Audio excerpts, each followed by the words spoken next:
રાજકોટના ન્યારા ગામમાં માવઠાએ ફરી ખેડૂતોને રડાવ્યા છે। કમોસમી વરસાદના કારણે 20 વીઘાના ખેતરમાં ઘઉંનો પાક જ ઢળી પડ્યો। ધાણાના પાકને પણ મોટા પ્રમાણમાં નુકસાન થયું છે। ખેડૂતોની મુશ્કેલી વધી છે। 15 દિવસ બાદ લેવાનો હતો ઘઉંનો પાક, જે ઢળી પડતા ખેડૂતોને મોટા પ્રમાણમાં નુકસાની છે। गई काले राजकोट जिला में पड़ेला कमोसमी वरसादे खेडूतोने मुश्केली में मूकी दीधा है। खास करीने अत्यारे जे राजकोट जिल्लानुं न्यारा गाम छे त्याना आ दृश्यो जोई शको छो। आ घऊनुं खेतर छे। घऊना खेतरमां जे दृश्यो जोई शको छो के अहींया आखो पाक छे ते घऊनो पाक छे ते अत्यारे जे सूई गयो छे, ढળી गयो छे। कही शकाय के आ जे छे घऊनी जे पाक तैयार थई गयो हतो ने मात्र 15 दिवस बाद ज जे पाक लेवाना हता। खेडूत आ जे पाक छे ते 15 થી 20 દિવસમાં मार्केटिंग यार्ड सुधी पहोंचवानो हतो। जो के ए पहला ज गई काले जे कमोसमी वरसाद आव्यो हतो ने कमोसमी वरसादना कारणे जे आखुं खेतर छे ते अत्यारे जे छे घऊनुं ढળી गयुं छे। मात्र घऊं नहीं, धाणा सहितना जे तल सहितनो जे खेत पाक छे तेमने पण व्यापक प्रमाणमां नुकसान आव्युं छे।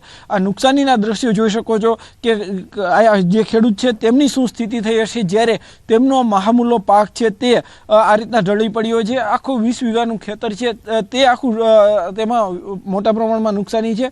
કે ખેડૂતો છે આપણે એમની સાથે પણ વાત કરવાનો પ્રયાસ કરીશું।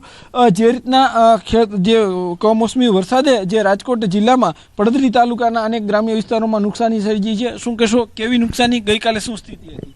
કાલે 5 વાગે વરસાદ આવ્યો હતો, બરાબર, વ્યાપકમાં પવન આવ્યો, વરસાદ આવ્યો અને પૂરેપૂરો ઘઉંનો પાક સંપૂર્ણપણે ઢળી પડ્યો છે, બરાબર। હવે આ પાકનું શું થઈ શકે? આમાં કઈ ઉપયોગમાં આવી? કાંઈ લેવા પણ જ નથી સાહેબ। આમાં હે ને ખરાઈ થાય એટલે સીધું રોટાવેટર જ મારવાનું। ચોક્કસથી શું કહેશો હિતેશભાઈ, ખાસ કરીને તમારા ગામમાં આવા કેટલા ખેતર હશે?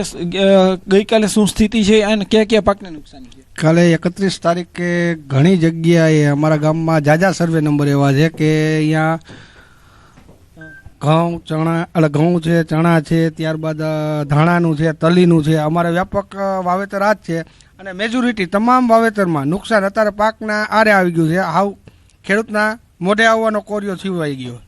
જે તકલીફ છે ખેડૂતોની, શું પીડા છે તે ખેડૂત જ જાણે। કેમ કે જે 2 થી 3 મહિના સુધી રાત ન જોઈ હોય, દિવસ ન જોઈ હોય, તનતોડ મહેનત કરીને જે પાકનું ઉત્પાદન લીધું હોય તે પાક જે છે એ માત્ર એક વરસાદી ઝાપટામાં, એક વરસાદી માહોલમાં જ્યારે નષ્ટ થતો હોય છે ત્યારે ખેડૂતોની પણ જે છે એ ચિંતામાં મુકાઈ જતા હોય છે।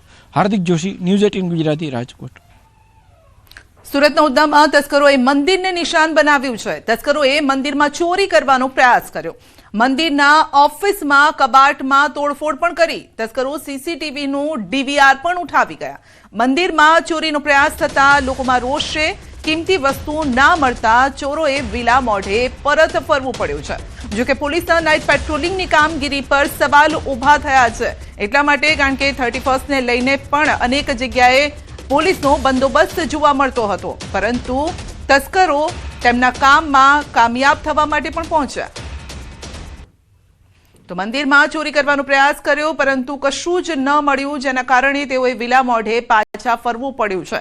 પણ સવાલ એ છે કે છેલ્લા અઠવાડિયા 10 દિવસથી પોલીસ સતત પેટ્રોલિંગ કરી રહી છે, ત્યારે ચોરો કઈ રીતે ચોરી કરવા માટે પહોંચી ગયા તે એક મોટો સવાલ છે। વધુ અપડેટ મેળવીશું સંવાદદાતા કીર્તેશ પાસેથી। જી કીર્તેશ, પોલીસ બોર્ડર પર નાકાબંધી કરતી રહી અને નાઇટ પેટ્રોલિંગના દાવા કરતી રહી, પરંતુ ચોર, માની લો કે અહીંયા કદાચ કોઈ વસ્તુ મળી હોત તો પછી ચોરી કરવામાં સફળ થઈ જાત। બિલકુલ, 31ને લઈને સુરત પોલીસ કહી શકાય કે રસ્તા પર ઉતરેલા લોકોનું ચેકિંગ કરી રહી હતી અને આ તકનો લાભ તસ્કરોએ ભરપૂર ઉઠાવ્યો છે। મળસ્કેનો સમય હતો અને ચોરીની ઘટનાને અંજામ આપ્યો છે। મંદિરની ઓફિસમાં રહેલા કબાટને તોડવામાં આવ્યું છે। જો કે સમગ્ર ઘટના સીસીટીવીમાં કેદ થઈ છે અને સીસીટીવીના આધારે પોલીસે તપાસ શરૂ કરી છે। સુરતના ઉધના વિસ્તારમાં બનેલી ઘટનાને લઈને ભક્તોમાં રોષ જોવા મળી રહ્યો છે।